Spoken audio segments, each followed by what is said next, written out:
Hello guys, welcome to the first year physics lab at UNSW, and as always when you enter a lab space we need to set a couple of rules and you need to sit through a safety induction. So please listen to what I explain and please do the test afterwards. You need to pass it so that you are able to access all the rest exercises and all the material that is available for you online to be used in conjunction with your lab course. So let me please point out the lab rules first. We've got 5 rules. The first rule for the lab is that you need to wear enclosed footwear. That means you need to have shoes that completely cover the whole foot and also potentially go up to your ankle. You can't wear ballerinas, you can't wear thongs or any sort of that stuff. You need to wear proper sneakers or something similar.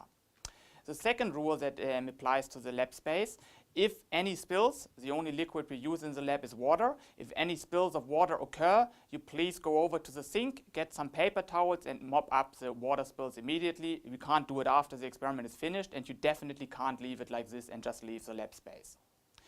The third rule for the lab is that you please don't run in the lab, because we've got so much equipment standing around, students standing around, bags and stools everywhere. So if you start running, the potential that you actually might injure yourself or others is really high. So please don't run in the lab space, even if you're pressed for time.